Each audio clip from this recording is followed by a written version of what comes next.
Doctor Zakir Naik. আমার নাম Naresh. BCom পাশ করেছি আমি, আর ফিল্ম ইন্ডাস্ট্রিতে চাকরির চেষ্টা করছি।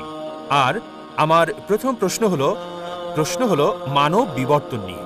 মানব বিবর্তন নিয়ে কোরআন কি বলছে?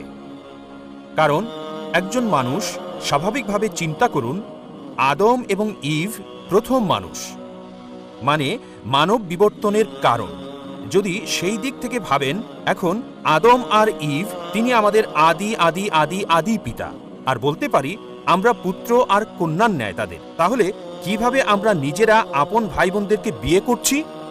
ভাই প্রশ্ন করলেন যে বিবর্তন সম্পর্কে কোরআন কি বলছে।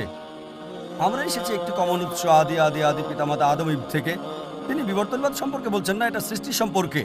ভাই আমি একজন মেডিকেল ডাক্তার, MBBS পাশ করেছি। যখন বিবর্তন সম্পর্কে আপনি বলেন বিবর্তন তত্ত্বের, তখন ডারউইনের তত্ত্ব আপনি ভাবতে থাকেন। ঠিক, আমরা বানর থেকে এসেছি। যদি প্রশ্ন এটা হয় তবে আমার ভিডিও ক্যাসেট দেখতে পারেন, কোরআন ও আধুনিক বিজ্ঞান, সেখানে বিস্তারিত বলেছি যে সেই থিওরিটা ভুল প্রমাণিত হয়েছে, ডারউইনের থিওরি। আপনার প্রশ্ন হলো যদি আমাদের উৎস হয় একই আদি আদি আদি পিতামাতা আদম এবং ইভ, তবে কিভাবে আমরা ভাই বোনের মাঝে বিবাহ দেই? এটা আপনার প্রশ্ন। ঠিক, এটা বানরের সাথে সংশ্লিষ্ট না, নয়। এটা বানরের সাথে সংশ্লিষ্ট। বানরের প্রশ্নে কোরআন এবং আধুনিক বিজ্ঞান দেখতে পারেন।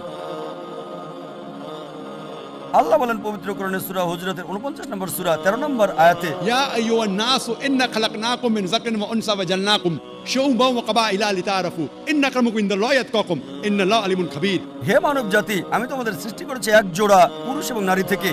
আদম এবং ইভের কথা বলছে, আল্লাহ তাদের শান্তিতে রাখুন। হে মানব জাতি, আমি তোমাদের সৃষ্টি করেছি এক জোড়া নারী এবং পুরুষ থেকে, এবং তোমাদেরকে বিভক্ত করেছি জাতি ও গোত্রে, যাতে তোমরা একে অপরকে চিনতে পারো, একে অপরকে মন্দ বলবে না। আল্লাহ তাআলার কাছে সেই বেশি সম্মানিত যার তাকওয়া বেশি, খোদাভীরুতা আছে। এবার আপনার প্রশ্নে আসি, যদি আমরা একই উৎস আদি আদি আদি পিতামাতা থেকে আসি, তবে কিভাবে আমরা ভাই বোনদের বিয়ে করছি?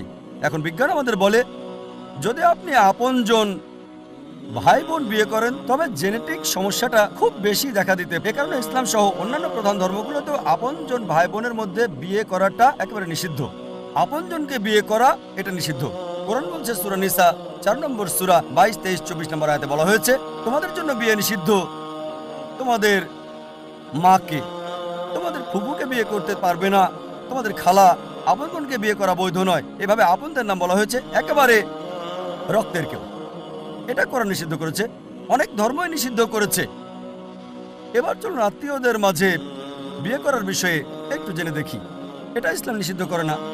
তৃতীয়, চতুর্থ, পঞ্চম স্তরে অধিকাংশ ধর্ম নিষিদ্ধ করে না, কিন্তু কিছু ধর্ম আপন চাচাতো ভাই বোনের মধ্যে নিষিদ্ধ করেছে। বর্তমান সময়ে বিজ্ঞান আমাদের বলে যে যদি আপনজনদের মধ্যে বিয়ে হয় তাহলে ভাই বোন, ফুফু, খালা, জেনেটিক সমস্যার সম্ভাবনা অনেক বেশি থাকবে। আর যদি এমন হয় যে চাচাতো ভাই বোনের মধ্যে, তখন সম্ভাবনাটা কম থাকে, তবে আছে। তৃতীয়, চতুর্থ আর পঞ্চম স্তরে কোনো সমস্যা নেই। যদি আপনি অপরিচিত কাউকে বিয়ে করেন, সম্পর্কের বাইরের কাউকে, অপরিচিতদের মধ্যে, তারপরও জেনেটিক সমস্যা হতে পারে, এটা অন্য বিষয়, কিন্তু হতে পারে। সুতরাং কোরআনের এই আয়াত যেটা বলছে আদম এবং ইভ আমাদের সবার আদি আদি উৎস, এর জন্য আমরা সবাই মানবজাতি, ভাই ভাই। ইয়া আইয়ুহান নাস, আমরা সবাই মানুষেরা ভাই ভাই।